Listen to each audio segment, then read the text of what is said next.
السلام علیکم ورحمۃ اللہ وبرکاتہ۔ یہ لائٹ تھوڑا سا اس کا رخ اوپر کریں آپ، بس ابھی بھی بیچ میں دو آنکھیں ہیں، اس کو اس میں سے جلا کریں۔ ٹھیک ہے، اب ٹھیک ہے۔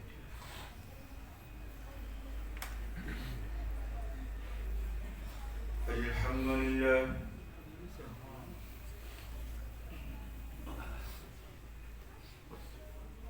الحمد لله المنعم المحسن الديان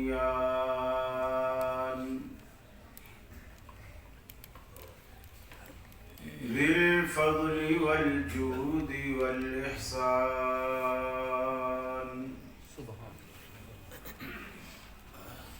ذي الكرم والمغفرة والامتنان، والصلاة والسلام على سيد الأنبياء خير الأنام وعلى آله وصحابه وأزواجه العظام وأتباعه وأحبابه ورفقائه البررة الكرام، أما بعد فأعوذ بالله من الشيطان الرجيم، بسم الله الرحمن الرحيم۔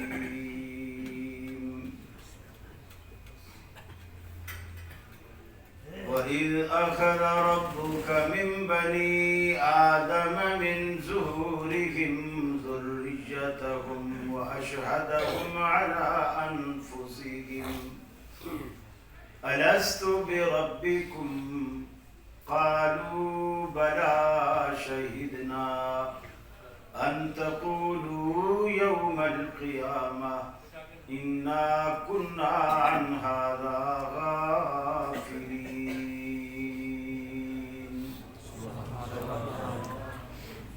وقال الله تبارك وتعالى: وَإِذْ أَخَذَ اللَّهُ مِيثَاقَ النَّبِيِّينَ لَمَا آتَيْتُكُم مِّن كِتَابٍ وَحِكْمَةٍ ثُمَّ جَاءَكُمْ رَسُولٌ مُّصَدِّقٌ لِّمَا مَعَكُمْ لَتُؤْمِنُنَّ بِهِ وَلَتَنصُرُنَّهُ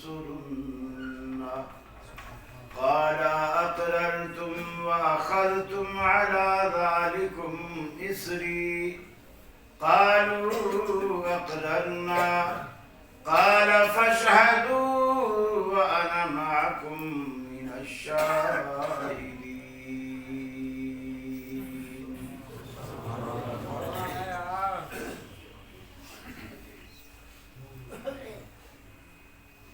یہ مقصد ہے کہ دنیا سے جہالت دور ہو جائے، کلام اللہ سے مومن کا دل پر نور ہو جائے۔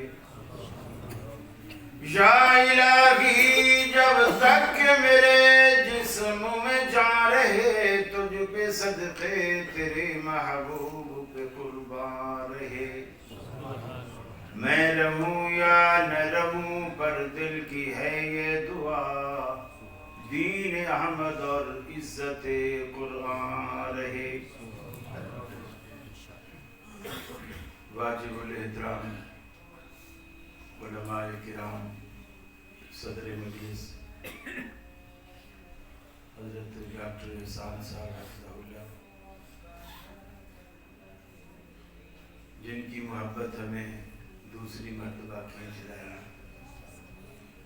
سفید بانو کا تو اللہ بھی لحاظ رکھتا ہے، ہم کیوں نہ رکھتے۔ سبحان اللہ۔ اور اس خانقاہ علاقے کے میرے اہل توحید بھائیوں،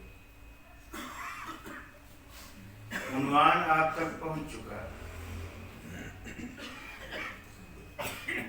اور یہ حقیقت ہے کہ جو جہاں ہے وہیں صحیح ہے، تو اللہ تعالیٰ نبیوں کو ہی کیوں بھیجتا؟ انبیاء یہی بتانے تو آئے کہ تو جہاں ہے غلط ہے، صحیح وہ ہے جہاں میں ہوں۔ ہر پیغمبر نے اپنی امت کو یہی بتایا۔ اور ایک دوسری بات اسی سے ملتی جلتی، ایک سرکاری لوگوں کی زبان پر ہوتی ہے، ٹی وی پر ہوتی ہے، اخبارات پر ہوتی ہے، اور سیاسی لیڈروں کی زبان پر ہوتی ہے، اور جو بڑے لبرل کہلاتے ہیں ان کی زبان پر ہوتی ہے کہ میاں اپنا مذہب چھوڑو نہیں، دوسرے کا چھیڑو نہیں۔ اس کا بھی یہی مطلب ہے جو جہاں ہے وہیں لگا رہے، تم اس میں چھیڑخانی نہیں کرتے۔ نبی رحمت صلی اللہ علیہ وسلم آئے، آپ سے پہلے انبیاء آئے، سب نے دنیا کو یہی بتایا کہ تم غلط ہو اور میں اکیلا صحیح، پھر تم میں وہی صحیح ہے جو مجھے صحیح مانے۔ آپ نے اس اصول کی دھجیاں اڑا، ٹکڑے ٹکڑے کر دیے کہ جو جہاں ہے وہیں رہے۔ کلمہ پڑھانے کی بھی کیا ضرورت تھی؟ مسجدیں بنانے کی بھی کیا ضرورت تھی؟ حج کرنے اور قربانیاں کرنے اور جہاد کرنے کی بھی کیا ضرورت تھی؟ باپ اور بیٹے کو لڑانے کی بھی کیا ضرورت تھی؟ حتیٰ کہ صدیق اکبر رضی اللہ تعالی عنہ کے بیٹے نے، جو ابھی وہ اسلام نہیں لائے تھے، غزوہ بدر سے غزوہ احد سے جب واپس آئے تو انہوں نے کہا کہ ابا جان آپ کئی مرتبہ میری تلوار کے سامنے آئے، لیکن میں نے دیکھا کہ یہ تو میرا باپ ہے، تو میں نے باپ سمجھ کر آپ کو چھوڑ دیا۔ یہ کون کہہ رہا ہے؟ کفر۔ باپ کیا کہتا ہے؟ صدیق اکبر رضی اللہ تعالیٰ عنہ کیا کہتے ہیں؟ بیٹا اللہ کی قسم، اگر تو میری تلوار کے سامنے ایک مرتبہ بھی آ جاتا تو تیرا سر تن سے جدا کر دیتا۔ بیٹا بھی تو آخر کہیں تھا نا، جو جہاں ہے لگا رہنے دو، تو بیٹا بھی تو کہیں تھا، تو سر کو تن سے جدا کرنے کی ایسی کیا ضرورت آ پڑی؟ اصل میں ہم لوگوں نے دین کو سمجھا ہی نہیں۔ دین بڑا آسان ہے، اگر اسے رسول اکرم صلی اللہ علیہ وسلم کی زبان سے سمجھے تو بہت ہی آسان۔ دیکھیے اللہ قرآن میں کہتا ہے کہ ان الصلاۃ، کہ یہ جو نماز ہے یہ ہر بندے پر فرض کی گئی ہے اپنے اپنے وقت میں۔ کانت علی المؤمنین کتابا موقوتا، اپنے اپنے وقت میں نماز فرض۔ یعنی ظہر کے وقت میں آپ عصر نہیں پڑھ سکتے، عصر کے وقت میں مغرب نہیں پڑھ سکتے، مغرب کے وقت میں عشاء نہیں پڑھ سکتے۔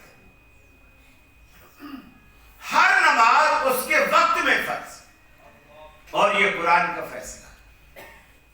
لیکن دنیا جانتی ہے نبی کریم صلی اللہ علیہ وسلم جب عرفات میں گئے،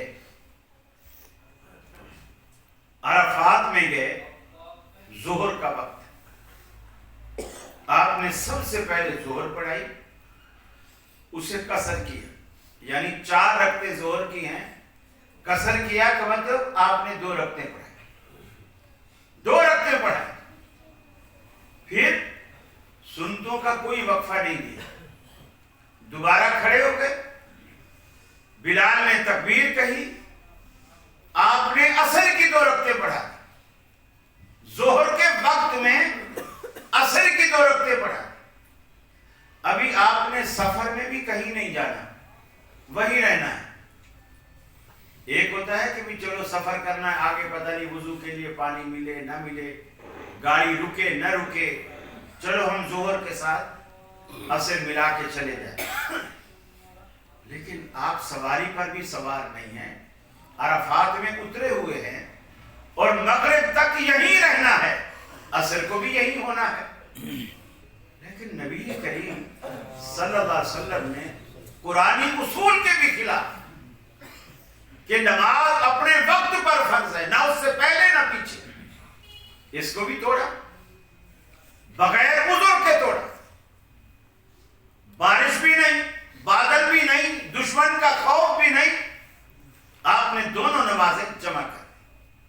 اب آپ وہیں ٹھہرے ہوئے، دعائیں مانگ رہے ہیں، ذکر کر رہے ہیں، حتیٰ کہ مغرب کا سورج ڈوب گیا، مغرب کا وقت آ گیا۔ اب جب مغرب کا وقت آیا، اللہ کے رسول نے سورج ڈوبنے کے بعد لوگوں سے کہا جلدی سے اپنا سامان سواریوں پہ لا دو اور عرفات سے کوچ کرو مزدلفہ کی طرف۔ حضرت بلال آگے آئے، وہ یہ سمجھ بیٹھے کہ شاید نبی کریم صلی اللہ علیہ وسلم مغرب کو بھول گئے، کیونکہ مغرب کا وقت ہو چکا ہے اور آپ سواریاں کوچ کرنے کا حکم دے رہے ہیں۔ بلال آگے آئے، الصلاۃ الصلاۃ یا رسول اللہ، اللہ کے سچے رسول، نماز نماز۔ آپ نے فرمایا الصلاۃ امامکم، نماز تمہارے آگے ہے، یعنی آگے چل کے پڑھیں۔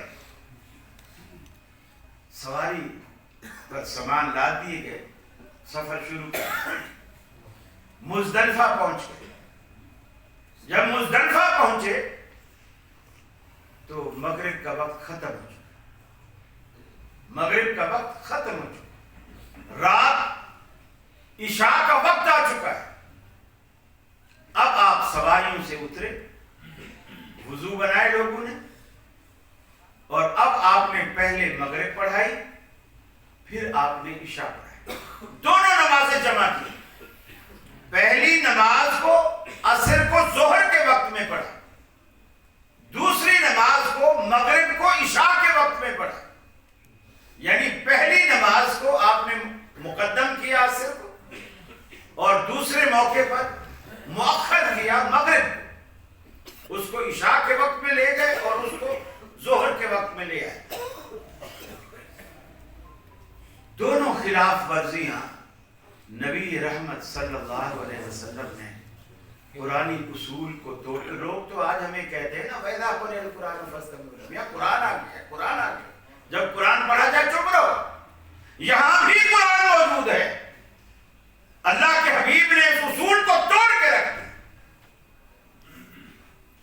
اس سے پہلے ٹھیک 8 ذی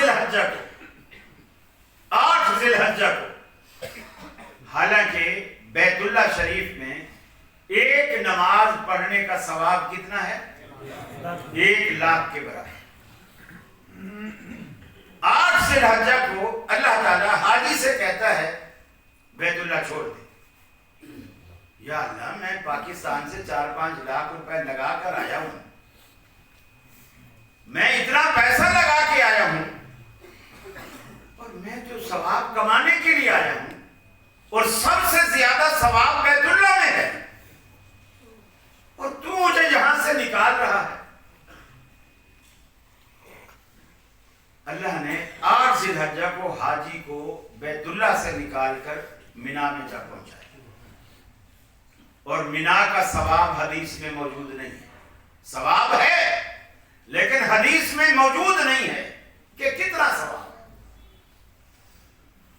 مینا میں اس حاجی نے کچھ نہیں کرنا، ظہر پڑھنی ہے، عصر پڑھنی ہے، لیکن اپنے اپنے وقت میں پڑھنی، جمع نہیں کرنی لیکن قصر کرنی۔ مینا عرفات میں جمع کی تھی لیکن مینا میں جمع نہیں کرنی، اپنے اپنے وقت میں پڑھنی ہے لیکن دو دو رکعتیں پڑھنی، ظہر کی 2، عصر کی 2، مغرب کی 3 اور عشاء کی 2 اور فجر کی 2، ایسے 2 ہوتی۔ فجر جب 9 ذی الحجہ کو فجر پڑھ لی، اللہ حاجی سے کہتا ہے بیت اللہ چھوڑ دے، مینا چھوڑ دے۔ پہلے بیت اللہ چھوڑوائے، اب کہا مینا چھوڑ دے، اور ظہر سے پہلے یا اگر بہت زیادہ مجبوریاں ہوں تو مغرب کا سورج چھپنے سے پہلے اس نے ہر صورت عرفات میں قدم رکھنا ہے، ورنہ اس کا حج نہیں ہوگا، ورنہ اس کا حج نہیں ہوگا۔ اب اللہ تعالیٰ نے یہ جو نبی کریم صلی اللہ علیہ وسلم سے بظاہر ہونے والے جو فارمولے ہیں ان سب کو توڑوایا، عقیدت کے سارے بت توڑے اور دنیا کو ایک میسج دیا۔ دنیا کو میسج یہ دیا کہ اسلام نہ تو بیت اللہ کے سائے میں ہے، نہ مینا کے خیمے میں ہے، نہ نماز کے کسی اوقات میں رکھا ہے، سارے کا سارا اسلام جو کچھ ہے محمد رسول اللہ صلی اللہ علیہ وسلم کی پیروی میں رکھا۔ آپ نے جو کیا ویسا کرو گے تو تمہارا حج حج ہے، عمرہ عمرہ ہے، نماز نماز ہے، روزہ روزہ ہے، زکوٰۃ زکوٰۃ ہے۔ اگر اس کے خلاف کرو گے تو یہ ساری چیزیں تمہارے منہ پہ دے ماری جائیں گی۔ اور یہی وہ فلسفہ ہے جسے صحابہ کرام نے دل و جان سے سمجھا، دل و جان سے سمجھا۔ اور اللہ تعالیٰ نے اس بات کو اس موقع سے واضح کیا۔ دنیا میں ہر بندے کی سیرت، ہر پیغمبر کی سیرت اس کی پیدائش کے بعد شروع ہوتی ہے۔ جب دنیا میں وہ آ جاتا ہے اس کے بعد اس کی سیرت شروع ہوتی ہے۔ بچپن، لڑکپن، جوانی، بڑھاپا، یہ ساری اس ترتیب کے ساتھ اس کی سیرت چلتی ہے۔ لیکن نبی کریم صلی اللہ علیہ وسلم کی سیرت اللہ تعالیٰ نے دنیا کے وجود میں آنے سے بھی پہلے چلایا۔ ابھی دنیا بنی نہیں تھی، دنیا کے وجود میں آنے سے بھی پہلے دنیا کو نبی کریم صلی اللہ علیہ وسلم کی حیثیت بتائی کہ آپ کس حیثیت کے مالک ہیں، حتیٰ کہ آپ نے انبیاء کو دنیا میں بھیجنے سے پہلے ان کی روحوں کو اللہ تعالیٰ نے جمع کیا اور روحوں سے ایک خطاب کیا۔ خطاب کرنے کے بعد ان سے ایک قرارداد منظور کروائی، حالانکہ اللہ کو منظور کروانے کی ضرورت نہیں ہے۔ ایک قرارداد پیش کی اور ان سے منظور کروائی۔ فرمایا وَإِذْ أَخَذَ اللَّهُ مِيثَاقَ النَّبِيِّينَ لَمَا آتَيْتُكُم مِّن كِتَابٍ وَحِكْمَةٍ۔ اے دنیا والو، اے انبیاء کی جماعت، میں تمہیں دنیا میں بھیجنے والا ہوں، میں تمہیں دنیا میں بھیجوں گا، علم و حکمت سے نوازوں گا، رسالت و نبوت کا تاج تمہارے سروں پہ سجاؤں گا، علیحدہ علیحدہ قوموں کی طرف میں علیحدہ علیحدہ پیغمبر، اپنے رسول، اپنے قاصد بنا کر کے بھیجوں گا، کتابیں بھی عطا کروں گا، صحیفے بھی تم کو عطا کروں گا، کسی کو تورات دوں گا، کسی کو انجیل، کسی کو زبور دوں گا، تم دنیا میں اپنی تبلیغ کرو گے۔ ثم جاءکم رسول، پھر فرمایا ہمارا آخری تاجدار، آخری پیغمبر آمنہ کلال اگر تمہارے ہوتے ہوئے آ جائے، ہمارا آخری پیغمبر تمہارے ہوتے ہوئے آ جائے، لَتُؤْمِنُنَّ بِهِ وَلَتَنْصُرُنَّهُ، تمہاری ساری کی ساری شریعتیں اس کے آنے سے منسوخ ہو جائیں گی، پھر تم پر بھی فرض ہوگا کہ اس پر ایمان بھی لاؤ گے، اس کی مدد بھی کرو گے۔ اس کی نصرت و تائید بھی کرو گے. دنیا میں آنے کے بعد تم پیغمبر تو کہلاؤ گے مگر سابقہ پیغمبر تمہاری شریعت کو منسوخ کرنے والا وہ ناسخ محمد الرسول اللہ صلی اللہ علیہ وسلم ہوگا. اس کے آنے سے تمہاری شریعتیں ختم ہو جائیں گی, تمہاری کتابیں منسوخ ہو جائیں گی. اس کا ناسخ قرآن مجید ہوگا. قرآن مجید تمہاری کتابوں کو منسوخ کرے گا. اللہ کے حبیب نے دنیا میں آنے سے پہلے تمام انبیاء کی روحوں کے اجتماع سے پھر سوال کیا. یہ قرارداد رکھنے کے بعد پوچھا قال اقررتم, ارے کیا تم نے میری اس قرارداد کو مان لیا, تسلیم کر لیا کہ نہیں؟ قالوا اقررنا, سب نے یک زباں ہو کر کے کہا الہ العالمین ہمیں منظور ہے, جو تو کہہ رہا ہے ہمیں منظور ہے. محمد عربی کے آنے کے بعد کسی پیغمبر کو اپنا سکہ چلانے کی اجازت نہیں. کسی امتی کو سکہ چلانے کی اجازت کیسے ملے گی؟ سوچئے گا خانقاہ والو, جو جہاں ہے وہیں لگا رہے, یہ کیسے ممکن ہے؟ محمد عربی نے آ کر یہ سارے ضابطے توڑے, یہ سارے اصول توڑے. جو جہاں ہے تو بیت اللہ کی دیواروں پر, بیت اللہ کی چھت پر بھی تو 360 بت سجے ہوئے تھے. انہیں حضرت علی کو اپنے کندھوں پہ کھڑے ہو کر وہ بت کیوں توڑوائے؟ آخر وہ بھی تو کہیں لگے ہوئے تھے, ان کے ماننے والے بھی تو دنیا میں موجود تھے. اللہ رب العالمین نے سب کچھ کرایا.